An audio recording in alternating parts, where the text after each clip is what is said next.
Class 12th के पहले chapter electrostatics. आज हम लोग उस टॉपिक के प्रीवियस ईयर क्वेश्चंस को सॉल्व करेंगे।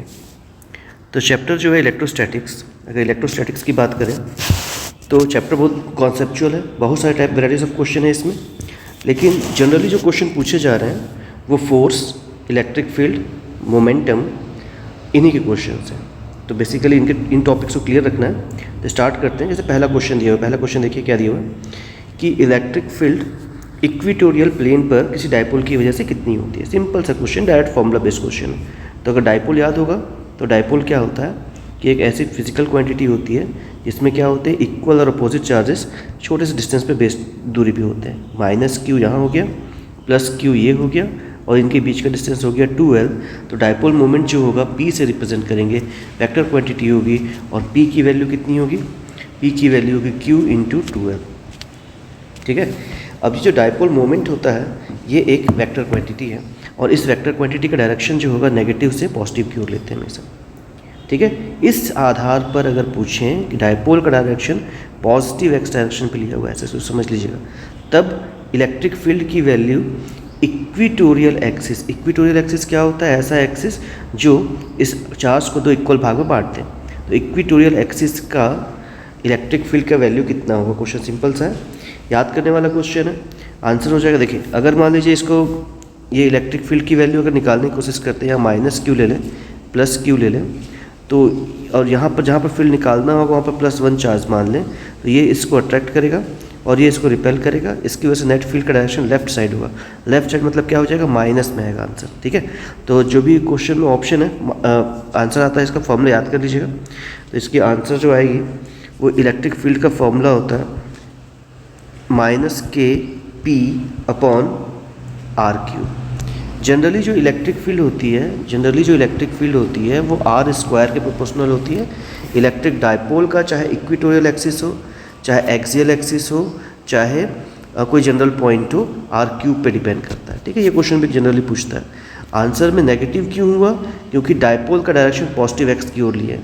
अगर डायपोल को अगर जनरली पॉजिटिव में लेते हैं, अगर मान इधर पे प्लस लिए होते, इधर पे माइनस लिए होते, डायपोल का डायरेक्शन ई के जो डायरेक्शन निकलता है वो पॉजिटिव साइड आ जाता है। तो देखिए दो ऑप्शन है ऐसे, एक ऑप्शन है ई की वैल्यू p/4πε0r³ और वही k हो गया, और एक है माइनस, तो माइनस वाला आंसर सही होगा, तो ऑप्शन नंबर 4। नेक्स्ट क्वेश्चन पूछता है कि किसी इलेक्ट्रॉन के लिए म्यूचुअल अट्रैक्शन है, डिस्टेंस दिया हुआ है, तो इलेक्ट्रॉन का एक्सेलरेशन निकाल के बताइए। सिंपल है क्वेश्चन बिल्कुल। ठीक है। तो एक टॉपिक पढ़ेंगे हम लोग कूलम्स लॉ। कूलम्स लॉ क्या बोलता है?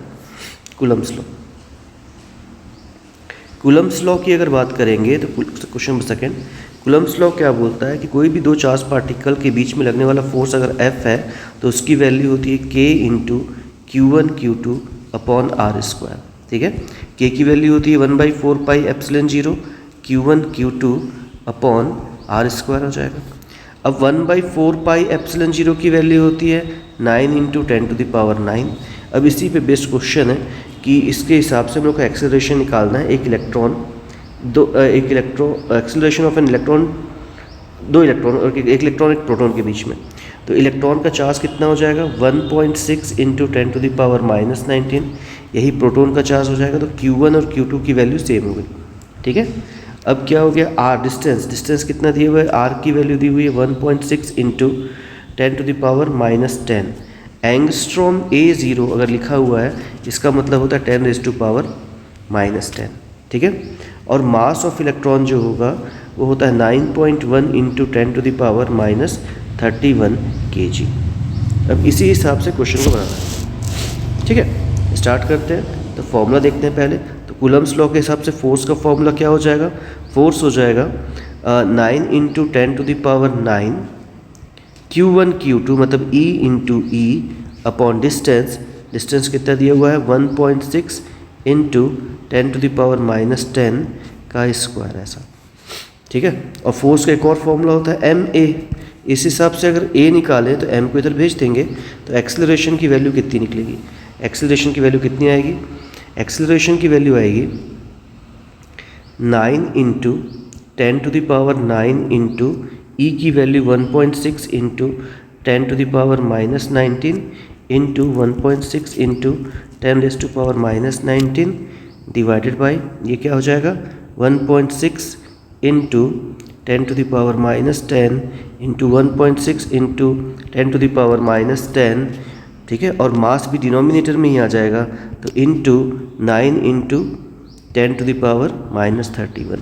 अब कई बच्चों को ये सारे कैलकुलेशन नहीं बनते होंगे, बड़ा सिंपल सा है, नंबर को नंबर से और 10⁻⁴ जो है उसको अलग अलग करके सॉल्व कर दीजिए, आंसर आ जाएगा। ठीक है, तो कैसे करेंगे, इसमें अप्रॉक्सीमेशन यूज़ कर सकते हैं। 9.1 जो था उसको 9 लिख लिए और उसके हिसाब से ये 9.9 से कैंसिल आउट हो गया, 1.6 से कैंसिल हो गया, ये 1.6 से कैंसिल हो गया। जब सिंप्लीफाई करेंगे इसको तो आ जाएगा 10⁻22 मीटर पर सेकेंड स्क्वायर। ठीक है, आंसर कौन सा दिख रहा है 10⁻22, थर्ड ऑप्शन सही है, तो आंसर नंबर सी। ठीक है, नेक्स्ट क्वेश्चन जो है वो है the variation of electrostatic potential radially distance R centre of positive charge metallic sphere के लिए इलेक्ट्रोस्टैटिक पोटेंशियल के लिए ग्राफ बना करके बताइए। ठीक है, तो ये क्वेश्चन थोड़ा सा कंफ्यूजिंग रहता है। क्वेश्चन में क्या है देखते एक बार ना, एक मेटलिक स्फीयर है ऐसा जिसका रेडियस कैपिटल आर है और एक और इसके बाहर पे मैं एक डिस्टेंस ले रहा हूँ, इस डिस्टेंस की वैल्यू दी हुई है स्मॉल आर।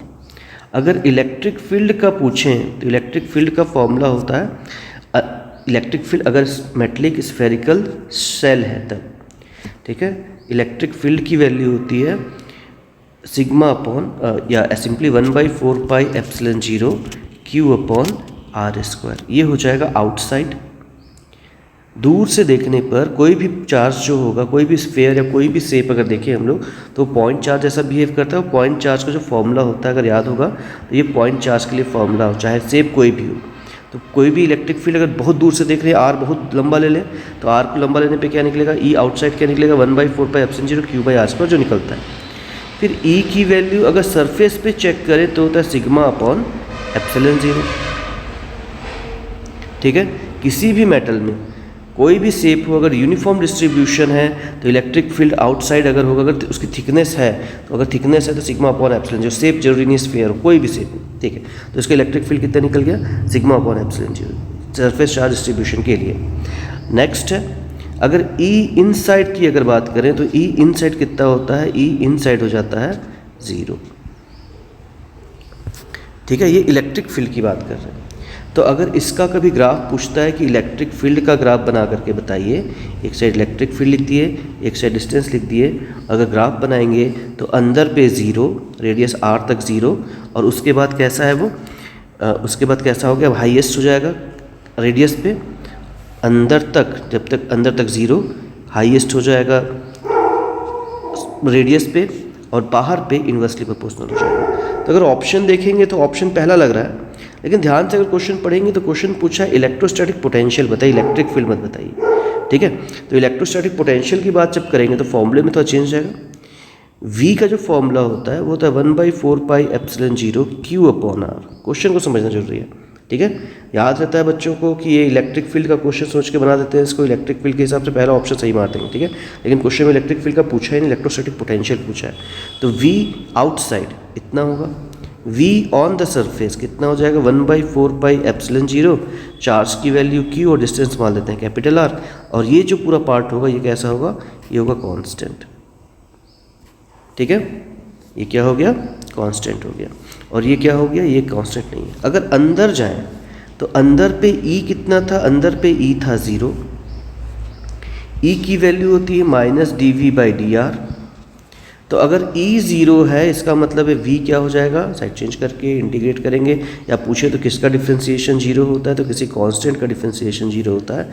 इसका मतलब जो V होगा वो क्या होगा, कांस्टेंट हो जाएगा। तो V की वैल्यू कैसी होगी इस टॉपिक में, इस क्वेश्चन में V की वैल्यू कैसी हो जाएगी, कांस्टेंट। अगर ग्राफ प्लॉट करके देखेंगे हम लोग तो ग्राफ कैसा बनना चाहिए। ठीक है, तो अंदर पे ये V इनसाइड कैसा है, कांस्टेंट, सरफेस पे कितना है इतना, तो जितना सरफेस पे उतना अंदर पे भी है। मतलब V की वैल्यू r डिस्टेंस तक, कितने डिस्टेंस तक, V की वैल्यू r डिस्टेंस तक कांस्टेंट रहेगी, और उसके बाद V की वैल्यू क्या हो जाएगी, r के इन्वर्सली प्रोपोर्शनल हो जाएगी। ठीक है, तो कौन सा ऑप्शन सही है इसका, ऑप्शन नंबर सेकेंड। ठीक है, नेक्स्ट क्वेश्चन है क्वेश्चन नंबर 4। क्वेश्चन नंबर 4 में पूछा है कि एक डायपोल प्लेस है, जैसा दिख रहा होगा डायग्राम में, एक डायपोल जो है प्लेस्ड है किसी इलेक्ट्रिक फील्ड पे। अब इलेक्ट्रिक फील्ड का डायग्राम देखते हैं। इलेक्ट्रिक फील्ड अगर मान लीजिए ऐसे बने हुए हैं, इसका मतलब है यूनिफॉर्म फील्ड है। कैसा है? यूनिफॉर्म फील्ड है। और इस यूनिफॉर्म फील्ड पे अगर किसी डायपोल को प्लेस करते हैं हम लोग, तो इस पे लगने वाला नेट फोर्स कितना हो जाता है? 0 हो जाता है। ठीक है, डिपेंड करेगा केस पे। हाँ ठीक है, अगर मान लो ऐसा प्लेस किया हुआ है तो नेट फोर्स कितना हो जाएगा? 0। और जो टॉर्क की वैल्यू होगी, वो टॉर्क की वैल्यू जो होगी, इस केस की अगर बात करेंगे तो टॉर्क की, ये स्टेबल इक्विलिब्रियम के, तो टॉर्क भी हो जाएगा 0। पर अगर मान लो इसको किसी पर्टिकुलर एंगल पे रख देते हैं तो भी फोर्स की वैल्यू 0 रहती है, लेकिन टॉर्क की वैल्यू कुछ होती है, इसलिए वो सिर्फ घूमता है अगर फील्ड यूनिफॉर्म है तो। पर इस क्वेश्चन को ध्यान से देखेंगे तो फील्ड जो है वो ऐसा है, मतलब फील्ड जो है कांस्टेंट नहीं है। ठीक है, अगर फील्ड कांस्टेंट नहीं है, इसका मतलब वो नेट फोर्स की वैल्यू 0 नहीं होगी, इधर -q इधर +q हो जाएगा। इस टाइप का क्वेश्चन बनाना बिल्कुल सिंपल होता है। फील्ड लाइंस को याद कर लीजिए, कहाँ से स्टार्ट होते हैं, कहाँ एंड होते हैं। तो फील्ड लाइंस हमेशा पॉजिटिव से स्टार्ट होंगे और नेगेटिव की ओर जा रहे होंगे। तो अगर ये फील्ड लाइंस बनी हुई हैं, इधर पे पॉजिटिव चार्ज होगा, इधर नेगेटिव चार्ज होगा। अच्छा, डायग्राम ऐसा, इधर प्लस इधर माइनस। ठीक है, तो इधर पॉजिटिव, ये पॉजिटिव से रिपेल होगा और ये नेगेटिव से रिपेल होगा, जिसकी वजह से फोर्स फील करेगा, पॉजिटिव से दूर जाएगा क्योंकि पॉजिटिव पे ज़्यादा पास है। ठीक है, तो किधर जाएगा? पॉजिटिव से दूर जाएगा, इसका मतलब हो जाएगा राइट साइड मूव करेगा। तो जो भी ऑप्शन राइट साइड होगा, हाँ, और राइट साइड जाने से उसकी पोटेंशियल की वैल्यू कम हो जाएगी। ठीक है, तो option number B. Next question है कि दो चार्ज स्फेरिकल कंडक्टर का रेडियस दिया हुआ है R1 R2 और दोनों को जोड़ दिए, the ratio of surface charge density on the sphere. ठीक है, तो दो स्फीयर हो गए, एक का रेडियस R1 दिया हुआ है, एक का रेडियस R2 दिया हुआ है। ठीक है, कैपिटल R1 और कैपिटल R2 दिया हुआ है। अब दोनों को क्या करते हैं, किसी कंडक्टर से कनेक्ट कर देते हैं। तो दोनों, पहले इसमें चार्ज डेंसिटी कुछ रही होगी, कुछ देर बाद चार्ज डेंसिटी चार्ज का ट्रांसफ़र होगा, इसकी वजह से दोनों का चार्ज अलग अलग हो जाएगा। ठीक है, तो हम लोग जानते हैं कि E की वैल्यू किसी भी स्फेरिकल कंडक्टर या किसी भी कंडक्टर के लिए होता है σ/ε0। ठीक है, और V की वैल्यू होती है E इंटू डिस्टेंस यानी कि R। तो क्या निकल जाएगा, इसकी वैल्यू आ जाएगी σ/ε0R। ये V की वैल्यू निकल गई। अब चार्ज का ट्रांसफ़र कब तक होगा? चार्ज का ट्रांसफ़र तब तक होगा जब तक इसका पोटेंशियल सेम ना हो जाए। तो V1, ये फॉर्मूला सरफेस के लग जाएगा। ठीक है, V1 इक्वल्स टू क्या हो जाएगा, V2। इसका क्या मतलब होता है, V1 क्या हो जाएगा, σ1/ε0R1 इक्वल्स टू σ2/ε0R2। ठीक है, क्वेश्चन में पूछा है कि σ1/σ2 क्या होगा, तो इसको इधर ले आते हैं, ये वाला पार्ट इधर आ जाएगा, ये वाला जो R1 होगा इधर आ जाएगा, सिग्मा से सिग्मा कैंसिल हो जाएंगे, तो बचेगा R2/R1। ठीक है, तो R2/R1 कौन सा दिख रहा है, option number B. Question number 6 देखते हैं। क्वेश्चन नंबर 6 में पूछा है ड्रॉप वाला क्वेश्चन है। ठीक है, तो 27 ड्रॉप्स ऑफ सेम साइज, तो मान लेते हैं ऐसे ड्रॉप्स थे, हर ड्रॉप के पास चार्ज था Q। ठीक है, तो जो टोटल चार्ज होगा इसमें 27 ड्रॉप की वजह से जो चार्ज निकलेगा वो कितना होगा, एक का चार्ज कितना हो गया Q। तो टोटल जब दोनों सब मिल करके बड़ा ड्रॉप बनाएंगे तो टोटल चार्ज की वैल्यू कितनी हो जाएगी, 27 टाइम्स ऑफ चार्ज Q। ये कंजर्वेशन ऑफ चार्ज कहता है। कंजर्वेशन ऑफ चार्ज क्या कहता है कि जो charge can neither created not destroyed. तो जितना अगर 27 ड्रॉप्स को मिला करके बनाए तो बड़ा वाला चार्ज कितना हो जाएगा, 27 Q हो जाएगा। ठीक है, तो मान सकते हैं हम लोग कि Q1 पहले वाला चार्ज एक बॉल पे Q था और Q2 बाद वाले चार्ज कितना हो जाएगा, 27 Q। ये दो कंडीशन निकाली। ठीक है, अब क्या बोलता है कि पहले वाले बॉल पे और दूसरे वाले बॉल पे का रेडियस के बारे में कंपैरिजन कर लेते हैं। तो इसका रेडियस मान लेते हैं स्मॉल r था, इसका रेडियस कैपिटल R था, तो क्या सेम रहेगा, वॉल्यूम भी सेम रहेगा। तो कंजर्वेशन या वॉल्यूम कंजर्वेशन के हिसाब से क्या कह सकते हैं, 4/3 pi capital R cube is equals to 4/3 pi into small r cube into 27। ठीक है, ये पूरा पार्ट कैंसिल हो जाएगा, तो R की वैल्यू क्या निकल जाएगी, स्मॉल r कैपिटल R जो भी निकालना हो, कैपिटल R की वैल्यू निकल जाएगी R इंटू 3। ये 3 कहाँ से है, 27 का क्यूब रूट है, तो क्या निकल गया, R की वैल्यू हो गई 20 R इंटू 3, ये R हो गया, और ये हो गया हम लोग के पास Q1, ये हो गया Q2। अब जैसा भी क्वेश्चन में पूछा होगा, क्वेश्चन में क्या पूछा है, calculate the potential of the bigger drop. अब जो पोटेंशियल निकालना है उसका कंपैरिजन करना है पिछले वाले उस पोटेंशियल से। तो पिछले वाला पोटेंशियल कितना था, 220 वोल्ट, ठीक है। तो फॉर्मूला देख लीजिए क्या निकाल सकता है, अगर दोनों को डिवाइड कर ले हम लोग सिंपली। V1 का फॉर्मूला क्या होगा, तो V का फॉर्मूला होता है KQ/R। तो Q भी है और R भी है, तो ऐसे लिख सकते हैं V1/V2। अगर ध्यान से समझेंगे तो ये डायरेक्टली प्रोपोर्शनल है चार्ज के, तो Q1/Q2, और रेडियस से कैसे प्रोपोर्शनल है, इन्वर्सली प्रोपोर्शनल है, तो R2/R1। ये फॉर्मूला यूज़ कर सकते हैं, मतलब ये अंडरस्टैंडिंग के बेस क्वेश्चन है, ठीक है। तो पहले का पोटेंशियल कितना हो गया, 220। बाद का पोटेंशियल निकालना है, इज इक्वल्स टू Q1, पहले का चार्ज कितना था Q, बाद का चार्ज कितना हो गया 27 times of the Q। R2 की वैल्यू कितनी निकाले हम लोग, 3R, और R1 की वैल्यू कितनी थी R। Q से Q, R से R कैंसिल हो गया, ये कट जाएगा, बचेगा कितना, 220/V2 is equals to 1/9। Side change कर देंगे तो V2 की वैल्यू निकल जाएगी 220 इंटू 9। सिंप्लीफाई करने पे जो बचेगा वो आंसर कितना आएगा इसका, 1980। मल्टीप्लाई करना है बस, ठीक है। तो आंसर आ जाएगा 1980, फोर्थ ऑप्शन। क्वेश्चन नंबर 7 बिल्कुल सिंपल सा है कि electric line of forces are equipotential surface पे कैसे होंगे। ये तो एक थ्योरी का क्वेश्चन है, पता होगा इक्विपोटेंशियल सरफेस के बारे में। जैसे मान लीजिए कोई सरफेस बनाया मैं ऐसा, और कोई सरफेस हो गया, और इसमें जो इलेक्ट्रिक फील्ड का डायरेक्शन जो होगा वो किसी पर्टिकुलर एंगल थीटा पे ले लेता हूँ मान लीजिए। तो क्वेश्चन ये पूछा है कि एंगल थीटा कितना होता है इक्विपोटेंशियल सरफेस के लिए। तो इक्विपोटेंशियल सरफेस में dV की वैल्यू कितनी हो जाती है, 0। dV की वैल्यू 0 होने का मतलब होता है कि E.dr की वैल्यू कितनी हो जाएगी, 0। अब E.dr की वैल्यू 0 हो गई, इसका मतलब है E.dr cos theta is equal to हो जाएगा 0। किसी दो वेक्टर का डॉट प्रोडक्ट 0 कब हो सकता है ये सोचना है, तो सिंपल सा क्वेश्चन हो गया, ठीक है। तो कब हो सकता है, जब एंगल कितना हो, जब cos थीटा की वैल्यू कितनी हो, cos थीटा की वैल्यू कितनी हो, 90 डिग्री। तो कौन सा ऑप्शन सही है, ऑप्शन नंबर 2। नेक्स्ट क्वेश्चन देखते हैं, क्वेश्चन नंबर 8। क्वेश्चन नंबर 8 में क्या पूछा है, 2 point charges Q1 and plus Q and place distance L as figure इतना, the magnitude of electric field and distance R वेज। इलेक्ट्रिक फील्ड की वैल्यू पूछा है, तो पहले बता चुका हूँ, ये तो डायपोल बन गया। डायपोल में इलेक्ट्रिक फील्ड जो होगा वो R के, इलेक्ट्रिक फील्ड जो होता है वो R³ के प्रोपोर्शनल होता है। तो इसका आंसर डायरेक्टली हो जाएगा पहला वाला, ठीक है। नेक्स्ट क्वेश्चन देखते हैं, क्वेश्चन नंबर 6। क्वेश्चन नंबर 6 जो है NCERT बेस्ड क्वेश्चन है।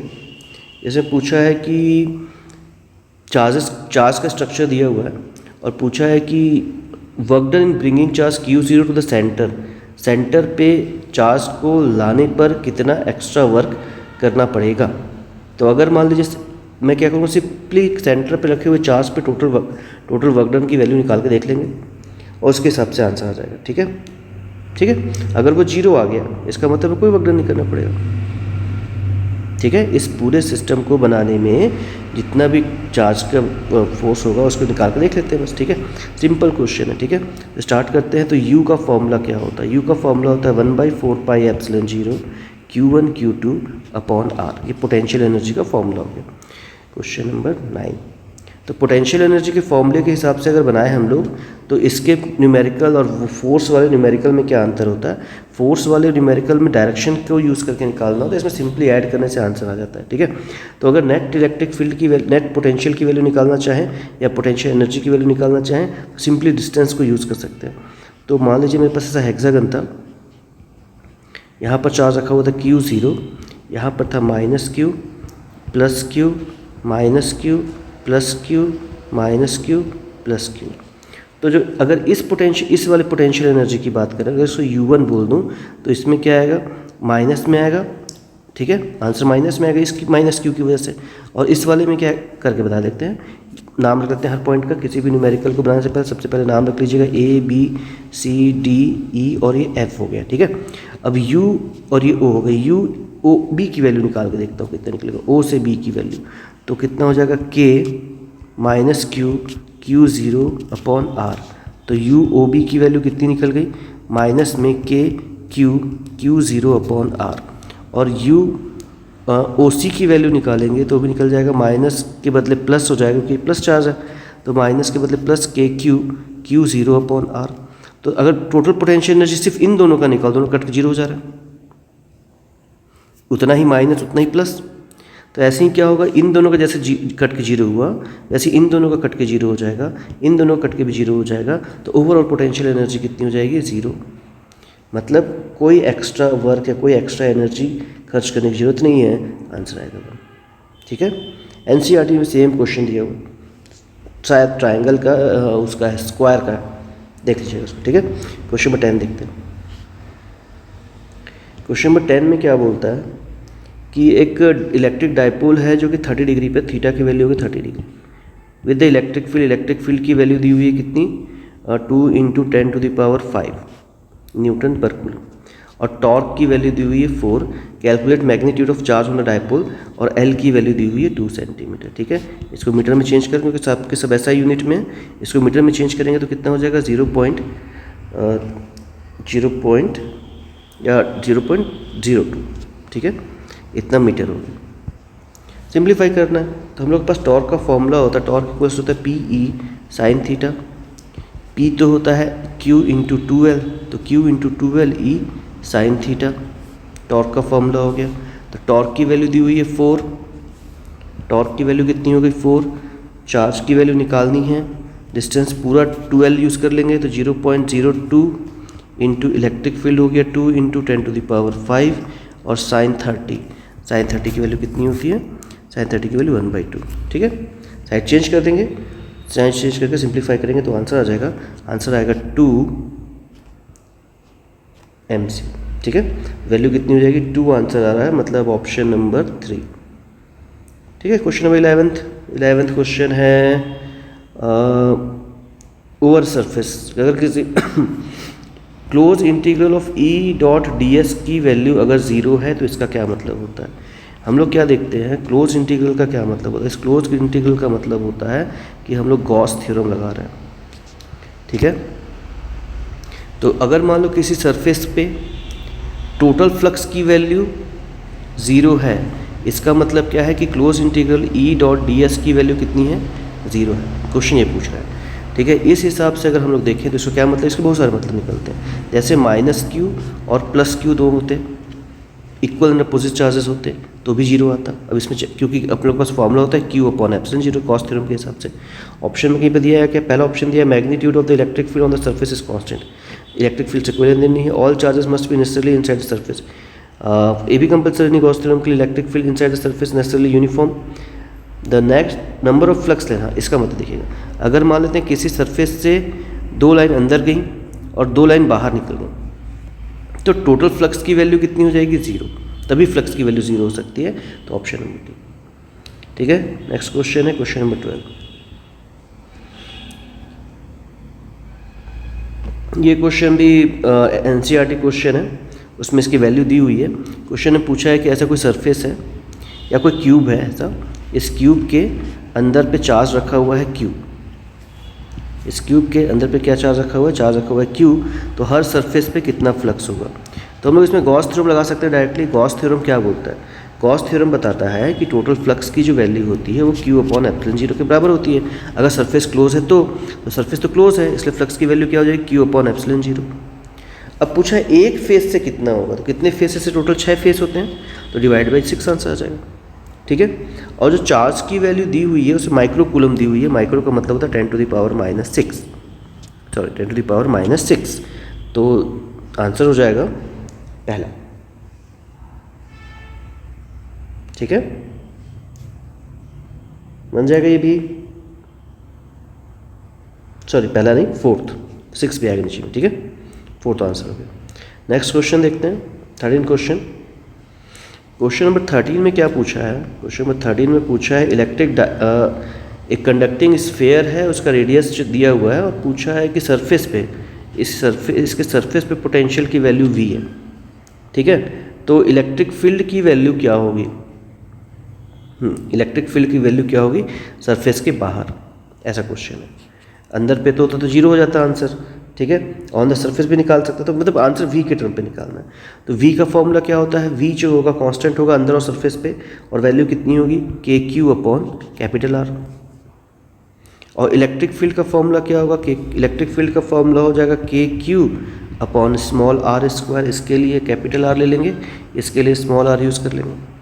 तो अगर क्वेश्चन में पूछता है तो इस हिसाब से हम लोग वैल्यू निकाल सकते हैं कि के क्यू की वैल्यू क्या निकलेगी। के क्यू की वैल्यू निकलेगी वी इंटू आर, सब्स्टिट्यूट करेंगे तो ई इज इक्वल्स टू हो जाएगा V R upon R square. ठीक है, इसका मतलब है कौन सा ऑप्शन सही है, option number C. Next question है इलेक्ट्रिक डायपोल दिया हुआ है, फिर से देखिए next question number 14। Question number 14 में बोला है कि नेट इलेक्ट्रिक फील्ड इस, एक डायपोल रखा हुआ है और इलेक्ट्रोस्टैटिक पोटेंशियल की वैल्यू जो है वो दी हुई है। ठीक है, तो V की वैल्यू क्या दी हुई है, V की वैल्यू दी हुई है 10⁻²। और पूछा है कि पॉइंट P पर पोटेंशियल की वैल्यू कितनी होगी। तो डायपोल मोमेंट की क्वेश्चन है कि पोटेंशियल की वैल्यू होगी कितनी वो निकालनी है। ठीक है, तो V का फॉर्मूला क्या होता है, के क्यू अपॉन 2 इंटू के क्यू अपॉन आर।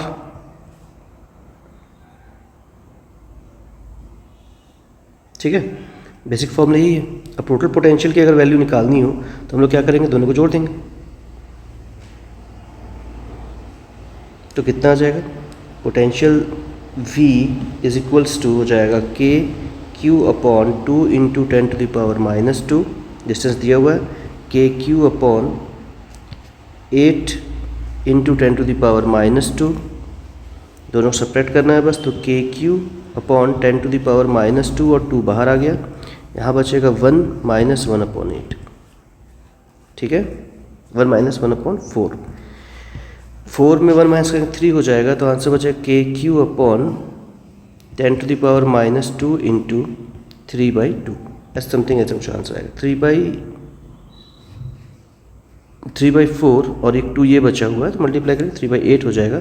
तो आंसर जाएगा के क्यू अपॉन 10⁻² इंटू 3/8। ठीक है, तो उस हिसाब से कौन सा ऑप्शन सही दिख रहा है, 3/8 वाला, मतलब फोर्थ ऑप्शन सही है। ठीक है, लास्ट क्वेश्चन हो गया क्वेश्चन नंबर 15। क्वेश्चन नंबर 15 में पूछ रहा है कि according to Gauss law electrostatic electric flux close surface depend किस पे डिपेंड करता है, क्या एरिया पे डिपेंड करता है। फॉर्मूला देख करके तुरंत बता सकते हैं। फॉर्मूला होता है E.ds की वैल्यू जो होती है इसी को फ्लक्स कहेंगे, और इसकी वैल्यू क्या होती है, Q/ε0।